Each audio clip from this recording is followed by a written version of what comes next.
Hi everyone, I hope you're all doing well. I got a question not long ago that I thought was an interesting one to address. It's a question from viewer CL Strife. Often she has very good questions, of course. Now this question I thought was interesting because in that question she asks, what is it that makes people angry at INFJs?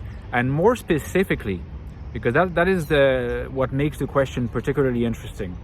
She says, more specifically, in context where the person has been seeking advice, the INFJ's advice, the person has been seeking their feedback on a particular issue that they have, a personal issue that they have.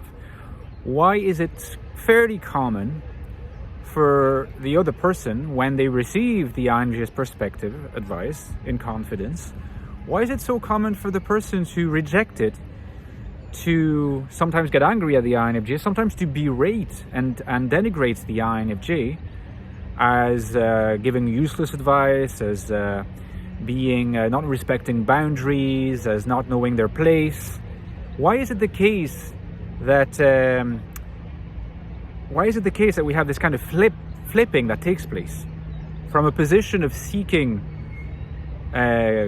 counsel and extending trust to abruptly withdrawing the trust and moving almost toward, or quite often really literally moving toward a more accusatory position? I think that this question is excellent because it touches on something quite fundamental to the INFJ experience in the world, you see. It's a question that I was asked a couple of weeks ago.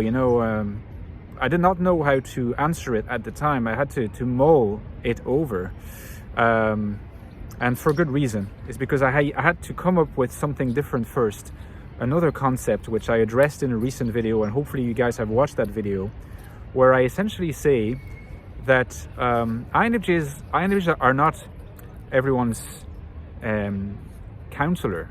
They're not everyone's therapist, because most people will not be ready to admit that INFJs are their therapists. But they are, maybe not everyone, but many people's disguised therapist. Perhaps an even more precise way to articulate the issue is that INFJs are, the INFJ type embodies in the unconscious of many people the disguised therapist that they do not quite dare to go see in real life because of various stigmas that are associated with openly saying I'm going to a therapist or making the decision to go see a therapist, right? We live in a world where it is true that it's becoming more democratized and accepted to go see a therapist to seek help for your mental health, and yet at the same time there's still quite a bit of stigma around it. It's a lot of stigma in a lot of countries, less stigma in other countries, but it's undeniable that there are still a lot of people who would not contemplate going to therapy because of that kind of stigma. Like you're weak, you're failing, you are not in control of your life, you're not together, all those kinds of things. And because we live in a society where we've never been as alone, as lonely, as atomized, as individualistic, we've also lost those community and family structures, extended community structures particularly, that certainly didn't amount to, what therapy represents. And there could be abuse and injustice and bullying within those communities and relations of power, no doubt.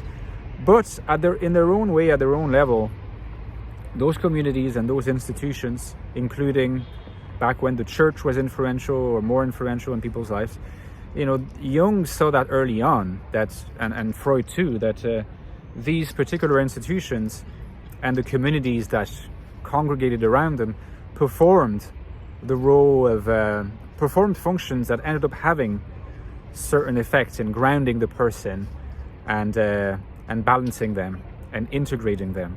And not always in ideal ways, of course, but that function was there.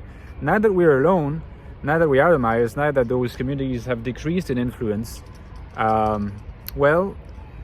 we are in a situation where we need something different. We need substitutes such as therapy. Therapy being a really good substitute, in many ways a better substitute, but there is stigma. And in that other video, I was making the point that INFJs are conceptualized and conceived and often understood unconsciously as the disguised therapist, where a lot of expectations are invested. And people fantasize about INFJs in this way. But you see, fantasy is not reality. So you can fantasize about something a great deal, and then when you're faced with the reality that never corresponds to the fantasy, that is usually disappointing compared to the fantasy, because the fantasy is idealized to your heart's content, the reality situation, the reality principle dictates that, well, some of those idealized components are just going to vanish.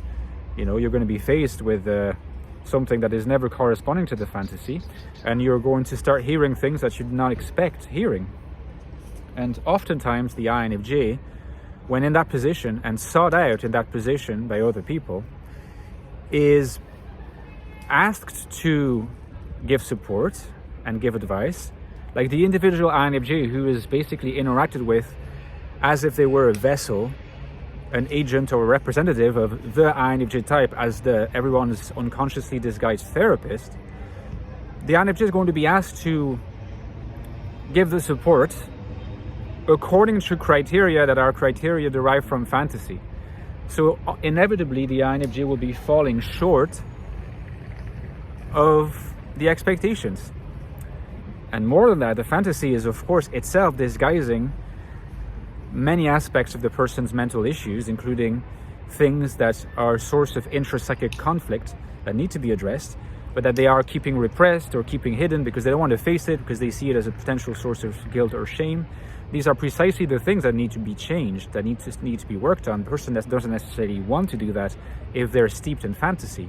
So if the INFJ, given their particular constitution, is true able to see in the long term, able to speak with a very nice kind of middle ground between rationality and objectivity, but also fellow feeling and empathy, it's probably the type that can do this best. The INFJ is put in that position if they accept to engage. They're going to have that mix instantiated, and so they will maybe tell the person things that they don't want to hear, having thought previously that the person was ready to hear those things, because the INFJ was taken for granted that the person was earnestly asking for support and advice and not being activated to a large extent by fantasy about the very nature of INFJs.